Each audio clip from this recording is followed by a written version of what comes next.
Hello students, मैं यतंत्र शुक्ला आज आपको बताने जा रहा हूँ क्लास 12th की इंग्लिश की बुक फ्लेमिंगो का सेकंड चैप्टर लॉस्ट स्प्रिंग। इस लेसन में दो स्टोरी हैं, तो मैं अभी पहली स्टोरी के बारे में बताने जा रहा हूँ। इस पहली स्टोरी में जो दो कैरेक्टर हैं, पहली तो लेखिका ही हैं अनीस जंग और दूसरा है साहिब आलम। अब ये साहिब आलम कौन है मैं आपको बता देता हूँ। साहिब आलम बांग्लादेश में रहने वाला एक बच्चा है और वो अपनी माँ के साथ रहता था, लेकिन वहाँ पे जब तूफ़ान आया तो उनका घर नष्ट हो गया और अब वो आके वहाँ से दिल्ली के सीमापुरी में रह रहे हैं और कूड़ा बीनते हैं क्योंकि उनकी आर्थिक स्थिति बहुत ही बेकार है।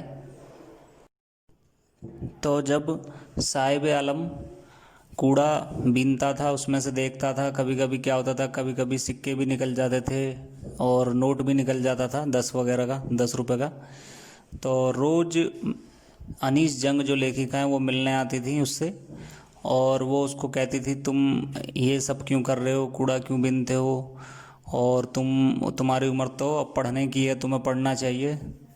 तो जो साहिब आलम है वो उस टाइम लेखिका को इग्नोर करने के लिए कह देता था कि हाँ मैं पढ़ लूँगा, अगर कोई स्कूल बन जाएगा मेरे नज़दीक तो मैं पढ़ लूँगा। साहिब आलम और उसके साथ के दोस्त वो सब जब कूड़ा बीनते थे तो वो नंगे पैर ही बीनते थे, वो चप्पल पहना ही नहीं करते थे। तो इसके बारे में भी लेखिका उससे पूछती थी तो वो पहनते ही नहीं थे, वो बता देते कि हमारे पास ऐसे चप्पल वगैरह है ही नहीं। और ये सब बांग्लादेशी अनाधिकृत रूप से भूमि पर कब्जा करने वाले वे बांग्लादेशी हैं जो 1971 में भारत आए थे। वे पिछले 30 वर्षों से बिना किसी पहचान पत्र या आज्ञा पत्र के सीमापुरी में रह रहे हैं। और साहिब आलम और उनके साथ के और भी जो बांग्लादेशी हैं उनके लिए कूड़ा तो एक सोना ही जैसा है, क्योंकि वो उस कूड़े में से निकलने वाली प्लास्टिक की पन्नी वगैरह बेच देते थे और उनमें से निकलने वाला कुछ पैसा वगैरह या कुछ कीमती वस्तु को भी बेच के अपना दैनिक खर्च चलाते थे, डेली यूज़ का। सर्दी के मौसम में अनीस जंग लेखिका वो देखती थी कि साहिब आलम वहाँ की जो कॉलोनी है, कॉलोनी में रहने वाले बच्चे हैं जो सही घर के हैं, इकोनॉमिकल, वो उनको देखता था और उनको टेनिस खेलते हुए देखता था। तो उनके सफ़ेद वस्त्र और सफ़ेद जूते और सफ़ेद जुराब वगैरह उसको प्रभावित करते थे साहिब आलम को। तो लेखिका उसको देख के सोचती थी शायद ये भी यही चाहता है कि ये इस तरीके की स्थिति में होता तो इसको अच्छा लगता। कॉलोनी में रहने वाले जो लोग थे और उनके बच्चे थे वो क्या करते थे, जब कपड़े पुराने हो जाते थे उनके, जो टेनिस खेलते थे वाइट कपड़े पहन के, तो वो फेंक देते थे उनको कूड़ों के ढेर पे। और साहिब आलम और उसके साथ के जो और बच्चे थे वो उनको कपड़ों को पहनते थे, उनको मतलब नहीं रहता था, वो तो बस पहनना चाहते थे, चाहे वो फटे हों कहीं से और चाहे गंदे हों। अब तक तो साहिब आलम अपनी मर्जी का मालिक था और कभी भी कूड़ा बीन लेना, घर में चले जाना या घूमना फिरना, तो कुल मिला के वो अपनी मर्जी का मालिक था। लेकिन कुछ समय बाद अनीस जंग जो लेखिका हैं वो देखती हैं कि जो साहिब आलम है थोड़ा बड़ा हो गया है और अब वह कूड़ा नहीं बीनता, उसके हाथ में एक चाय की केतली है और वह एक चाय वाले की दुकान में काम करता है और लोगों को चाय सर्व करता है। और इसके बदले में जो दुकानदार है वो उसको 800 रुपये प्रति माह यानी मंथली देता है और एक समय का खाना भी देता है, 3 समय का खाना देता है। तो अब वो एक तरीके से स्थिति तो अच्छी है उसकी, लेकिन अब वह अब अपनी मर्जी का मालिक नहीं है, क्योंकि उसको अपने 12 घंटे पूरे देने पड़ते थे उस चाय वाले की दुकान पे। अब जो लेखिका हैं वो देखती हैं कि जो साहिब आलम है वो अब खुश नहीं है। वो पहले जब कूड़ा बीनता था तो उसको बहुत अच्छा लगता था और बंधा हुआ नहीं था वो किसी के हाथों, लेकिन अब वो एक बंधा हुआ व्यक्ति है, यानी एक नौकर है जो नौकरी कर रहा है। अब मैं आपको दूसरी स्टोरी के बारे में बताता हूँ। जो अनीस जंग लेखिका हैं वो अब फिरोजाबाद जाती हैं तो वहाँ पे एक मुकेश नाम के व्यक्ति को देखती हैं। उनके पूरे परिवार का काम चूड़ियाँ बनाने का होता है,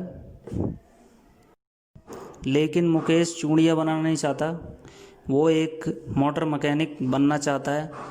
इसके लिए उसने ITI कोर्स वगैरह भी करा था, लेकिन वो उसके घर से दूर होने के कारण उसको कोर्स बीच में ही छोड़ना पड़ा।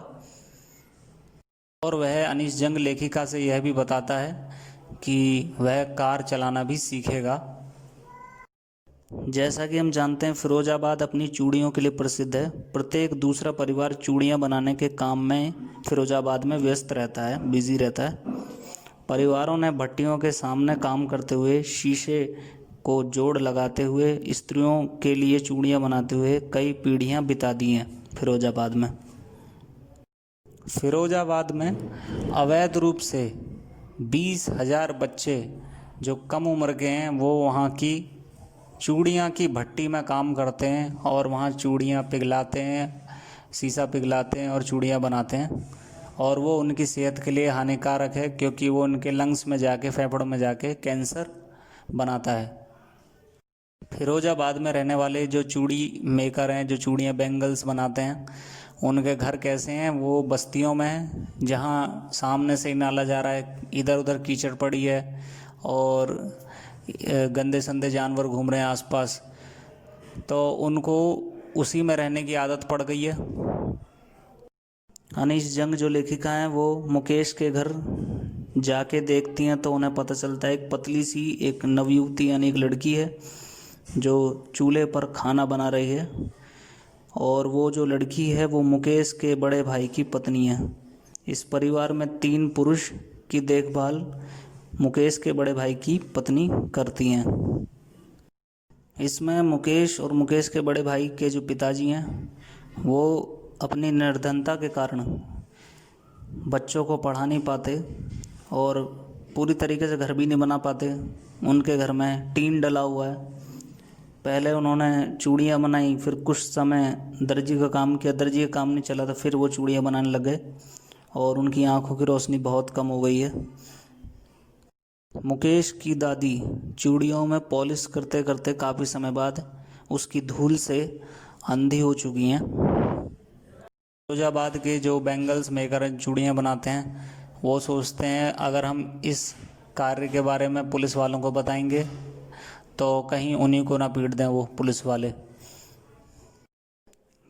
तो इन 2 स्टोरियों को लेखिका हमें बताती है, और लेखिका जो सेकंड स्टोरी है इसमें मुकेश को मिस्त्री बनते हुए देखना चाहती हैं, जो मोटर मैकेनिक मिस्त्री बनना चाहता है। तो उसके लिए लेखिका के मन में थोड़ी प्रसन्नता होती है। अगर आपको वीडियो पसंद आए तो इसको शेयर, कमेंट, लाइक ज़रूर करें। धन्यवाद।